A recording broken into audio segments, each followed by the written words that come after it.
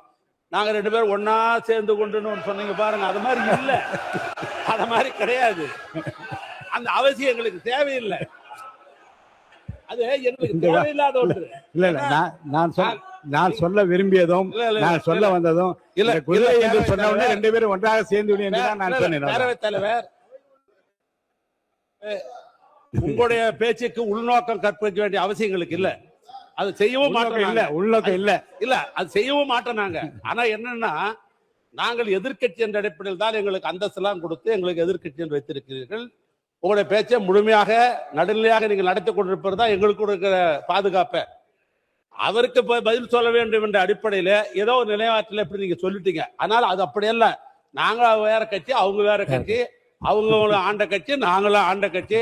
அடுத்த முறை ஆடலான்னு நாங்கெல்லாம் திட்டம் போட்டிருக்கிற கட்சி எங்க கட்சி. அடுத்த முறை நாங்க தான் ஆளணும்ன்ற திட்டம் போட்டு கொண்டிருக்கிற கட்சி. இப்படிப்பட்ட நிலையில் அவங்களுடைய பிரச்சனையை நீங்க தீர்ப்பதற்குத்தான் வேண்டிய முயற்சி செய்யும் மொழிய அந்த குற்றச்சாட்டு நாங்க இல்ல. அது மாதிரி நாங்களும் ஒன்னா இல்ல. பள்ளிக்கல்வித்துறை அமைச்சர் அவர்கள் பள்ளிக்கல்வித்துறை முடிச்சிருங்க. மாண்புமிகு பேரவைத் தலைவர் அவர்களே, உண்மையிலேயே தமிழக சட்டமன்ற வரலாற்றை புரட்டி பார்க்கிற பொழுது நமக்கு கிடைத்திருக்கக்கூடிய பேரவைத் தலைவர் என்பவர் முதல் முறை ஆட்சியினுடைய தினசரி தகவல்களை நேரலையில் தருபவர் மட்டுமல்ல, முழுமையான நேரலை முதல் முறையாக வரலாற்றிலேயே உங்கள் மூலமாக தான் சென்று கொண்டிருக்கிறது. 2 கிட்டத்தட்ட 40 மணித்துளிகள் மதிப்பிற்குரிய முன்னாள் முதல்வர் அண்ணன் எடப்பாடியார் அவர்கள் பேசுகிற பொழுது அத்தனை கருத்துகளும் எதிர்கருத்துகள் இருந்த போது கூட அதை அதிகம் இடைச்சல்கள் செய்யாது முழுமையாக கேட்டு முடித்து, அதன் பிறகு இறுதியில் அவர் சொல்லக்கூடிய சில கருத்துக்கள் மீது அவரே சொன்னார், இது கேட்கும் போது கஷ்டமா இருக்கும்னு. அந்த கருத்துக்களுக்கான எதிர்வினையாக இங்க பேசும்போது கூட ஒவ்வொரு கட்சிக்கும் ஒவ்வொரு உறுப்பினர்களுக்கும், ஆளுங்கட்சி மட்டும் பேசாது, எதிர்கட்சி சகல கட்சி உறுப்பினர்களுக்கும் நியாயமான, உண்மையிலே அவர்களுக்கு தேவையான நேரத்தை ஒதுக்குவதையும் முதல் முறையாக வரலாற்றிலே இப்படி ஒரு பேரவைத் தலைவர் கிடைத்திருப்பது எங்களுக்கு எல்லாம் ஒரு மிகப்பெரிய பொக்கிஷம். ஆனால் எங்களை போன்ற வளர்ந்து வரக்கூடிய இளம் தலைமுறையை சார்ந்தவர்கள், இங்க இருக்கக்கூடிய அத்தனை பேருமே மூத்தவர்கள். அண்ணன் சுப்பிரமணியன் எல்லாம் மூத்தவர். இங்க இருக்கவங்க எல்லோருமே பல தேர்தல்களை பார்த்தவர்கள். அவர்களை காட்டி எங்களுடைய தம்பிகளுக்கும் தங்கைகளுக்கும் நாங்கள் இப்படி இருக்கணும், டெக்கோரம் இப்படி இருக்கணும்னு சொல்ல வேண்டிய நேரத்தில் பேரவைத் தலைவர் எழுந்து நின்றால் அனைவரும் அமர்ந்து விட வேண்டும். உங்களுக்கு தெரியாத மரபல்ல. நீங்கள் எழுந்து நின்ற பின்பும், நீங்கள் பலமுறை சொன்ன பின்பும் அப்படி கூச்சலிடுவதோ நடு மன்றத்திற்கு வருவதோ ஏற்புடையதல்ல. கருத்தை கருத்தால் எதிர்கொள்வோம். நீங்கள் சொல்லக்கூடிய விமர்சனத்தில் ஆக்கப்பூர்வமான விமர்சனங்கள் இருந்தால் அதை முதலில் செவிமடுத்து அதை செயல்படுத்து என சொல்லக்கூடிய தலைவர் தான் எங்களுடைய மாண்புமிகு முதல்வர்.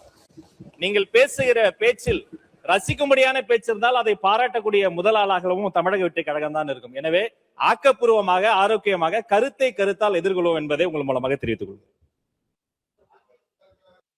மாண்புமிகு முன்னாள் முதலமைச்சர் எடப்பாடி பழனிசாமி அவர்கள். மாண்புமிகு பேரவைத் தலைவர்களே, ஒரு கட்சி சார்பாக போட்டியிட்டு அந்த கட்சி வேட்பாளர் வெற்றி பெறுவதற்கு எவ்வளவு கடுமையான உழைப்பார்கள் சிந்தித்து பார்க்கணும். நீங்க வந்திருக்கிற எல்லா எம்எல்ஏக்கும் தான் பொருந்தும்.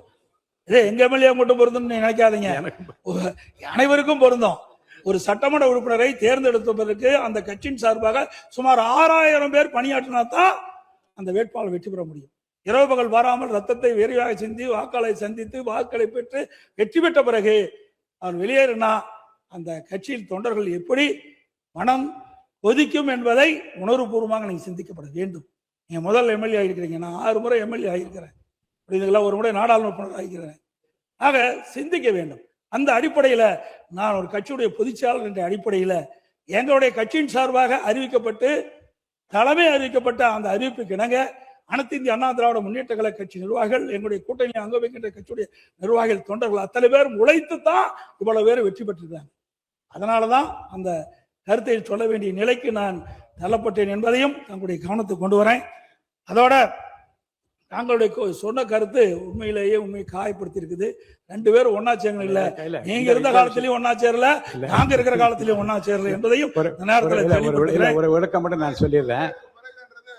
குதிரை பேரம் என்று உங்கள் தரப்பில் சொல்லப்பட்டவுடன் குதிரை மல்ல கழுதையும் என்று சொல்லி முடித்த பிறகு அவர் அதை ஒட்டி பேசியதால் இந்த கருத்தில் 2 பேரும் உடன்படி என்ற அர்த்தத்தில் தான் நான் சொன்னேனே தவிர நீ அது வேறு அர்த்தத்தில் நீங்க அர்த்தப்படுத்திக் கொள்ளக்கூடாது. அடுத்து நீங்க போய் முடிங்க, நீங்க முடிங்க. முக்கூர் சுப்ரமணியன் நீங்க உட்காருங்க. உங்க தலைவர் பேசும்போது நீங்க குறுக்க பேசாதீங்க, உட்காருங்க. பேரவைத் தலைவர் உட்காருங்க. இன்றைக்கு உறுதியளிக்கப்பட்ட ஓய்வு திட்டம், அந்த திட்டத்திற்கு கடந்த இடைக்கால பட்ஜெட்டிலேயே அதற்கு தேவையான நிதி ஒதுக்கப்பட்டதாக இன்றைக்கு ஒதுக்கப்பட்டுகின்றது. இப்பொழுது அரசாங்கம் அதை நிதி ஒதுக்கப்படவில்லை. அரசுடைய மிகப்பெரிய குழப்பத்தை ஏற்படுத்தி கொண்டிருக்குது. அது மட்டும் இல்ல, மாண்புமிகு நிதியமைச்சர் சொல்லுகின்ற பொழுது இதற்கு மத்திய அரசிடம் அனுமதி பெற வேண்டும் சொல்றாங்க. அவர்களை ஓய்வு வழங்குவதற்கு எந்த ஒரு அனுமதியும் பெற வேண்டியில்லை, மாநில நிதியிலிருந்து கொடுக்கலாம். ஏற்கனவே இடைக்கால பட்ஜெட்டில் முந்தைய அரசாங்கம் 11,000 கோடி ஒதுக்கப்பட்டு 14,000 கோடி ஒதுக்கப்பட்டுகின்றது என்பதையும் நேரத்தில் சுட்டிக்காட்ட விளைகின்றேன். அந்த பழைய ஓய்வு பெற்ற அந்த ஊழியர்களுக்கு ஓய்வு தொகை வழங்குவதற்குண்டான நடவடிக்கை இந்த அரசு எடுக்கப்பட வேண்டும். ஈட்டலும் காத்தலும் காத்த வகுத்தலும் வல்ல அரசு என்ற அரசியல் நிதி மேலாண்மை குறித்து ஐயன் திருவள்ளுவர் தெளிவுபட கூறியுள்ளார். இந்த தமிழக வெற்றிக்கழக கூட்டணி அரசு அமைத்துள்ள நிதிநிலை அறிக்கையில ஈற்றம் இல்லை, வகுத்தலும் இல்லை, காத்தலும் இல்லை, மாற்றம் வரும் என்று நம்பி வாக்களித்த மக்களுக்கு இந்த அரசு நிதிநிலை அறிக்கை என்ற பெயரில் போகாத ஊருக்கு வழிகாட்டி விட்டதே என்ற வருத்தத்திலும் ஏமாற்றத்திலும் உள்ளர் என்ற உண்மையை கூறி அமைகிறது. மாண்பு உறுப்பினர் திருமதி த லதா அவர்கள் நாளைக்கு விளக்கமா உட்காருங்க. நாளைக்கு உங்களுடைய பதில் உரை இருக்கிறது. அவர்கள் என்னென்ன நிறைய கேள்வி கணைகளை தொடுத்திருக்கிறார்கள் எல்லாம் தொகுத்து வகுத்து நீங்க வரிசைப்படுத்தி நாளை உங்களுடைய பதிலுரையில் கூறினால் அது பொருத்தமாக இருக்கும். போதுமே. திருமதி லதா உட்காருங்க. வேண்டாம் நோ கான்ட்ரவர்சி. உட்காருங்க. மாண்புமிகு இல்லை வேண்டாம், இப்ப வேண்டாம். இல்லை இப்ப இது உட்காருங்க. மாண்புமிகு உறுப்பினர் திருமதி லதா அவர்கள் சொல்லுங்க. நீங்க சொல்லிட்டீங்க, உட்காருங்க. நான் செவிமடுத்து நீங்க சொன்னதை நான் கவனமாக கேட்டுவிட்டேன். திருமதி லதா அவர்கள் உட்காருங்க. திருமதி லதா அவர்கள் பேசுங்க. மை கொடுங்க. உட்காருங்க. நீங்க மை கொடுங்க, அவங்களுக்கு கொடுங்க. மாண்பு உறுப்பினர் பேசுங்க. மாண்பு பேரவைத் தலைவர்களே, நாங்கள் சொன்ன வார்த்தையை நீக்கிட்டீங்க. அதே போல பொதுப்பணித்துறை அமைச்சர் தேவையில்லாத கருத்தை இங்க பதிவு செஞ்சிருக்கிறார். நீங்க அவை குறிப்பிலிருந்து நீக்கப்பட வேண்டும். அதுல நாங்க சொன்ன கருத்து நீக்கிட்டீங்க. ஆக அவர் சொன்ன கருத்து தேவையற்ற கருத்து, இந்த அவைக்கு பொருந்தாத கருத்து, அதை அவை குறிப்பிலிருந்து நீக்க வேண்டும் என்று தங்களை வலியுறுத்துகிறேன்.